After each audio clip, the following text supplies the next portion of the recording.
At wala na akong iba kundi faith lamang ho, pananampalataya sa ating Panginoon. So ang tema ko nito ay salvation by grace alone. Kaya ako nabuo yung salitang sola gratia. By grace alone. Through faith alone. Sola fide. Mayroon po tayong 5 sola na tinatawag, which is sola scriptura, scripture alone.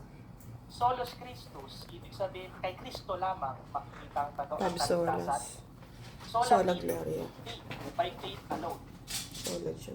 Sola gratia, which is grace alone. Maliligtas lang tayo sa pamamagitan ng grasya ng ating Panginoon. At wala na akong iba. And yung panghuli ho ay ang soli Deo Gloria. Na ang lahat ho ng glory or kadakilaan, lahat ho ng glory sa Panginoon lamang po na Diyos natin dapat ibigay. Wala na akong iba. Hindi po pwede sa sarili natin, sa kapatid natin, or kahit sino man po, kahit sa pastor natin. Walang iba kundi sa Panginoon lamang ho lahat ng glory sa mundo. Siya ho yung dapat may task. Okay, so anong theology natin dito sa Romans? Dito natin malalaman yung total depravity. Ano bang total depravity?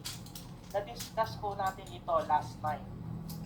Ito ho yung dahilan kung bakit kahit ho ang linaw ng ebidensya na may Diyos, mayroon pa rin hindi naniniwala.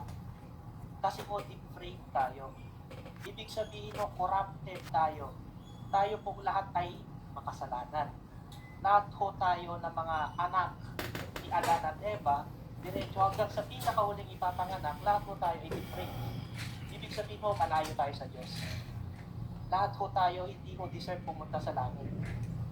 Lahat ho tayo may ticket papunta sa impyerno, naturally as a man. Kung wala ho pa po tayong faith, yan ho yung katotohanan na meron dito sa Romans. We are depraved. Kaya nga ho, di ba sabi dito, lahat ay nagkasala. At wala akong nakarating sa kaluwalhatian ng Diyos. Wala akong nakaabot sa kaluwalhatian ng Diyos. Ibig sabihin nun, lahat tayo, ba't nang gagawin natin kahit gano'n man ito kabuti, pagdating sa harapan ng Diyos, ito ay marumi. Ito ay may pahit ng kasalanan. Hindi ho tayo naging matino sa harapan ng Diyos. Kaya ko kung gagawa siya ng checklist ng sinong makakapunta sa langit, halimbawa ako, Russell, bibigyan ako ng tickler ni God. May evaluation kung makakapunta ako sa langit. Mabait ka, lahat-lahat lalagyan niyo ng check. Wala akong ilalagay na check ng Diyos kahit gaano kong kabait ang isang tao. Kasi wala akong karapat-dapat pumunta sa langit. Wala akong kahit isa. Okay, next, God's sovereignty in election. Makikita natin dito yung pagpili ho ng Diyos sa kanyang maliligtas, which is naroon ho sa Romans 9 hanggang 11. Makikita natin yung konteksto nung sinabi ko doon ni Apostol Pablo na may kakayahan ba ang Diyos na gumawa ng isang paso na maganda tsaka pangit.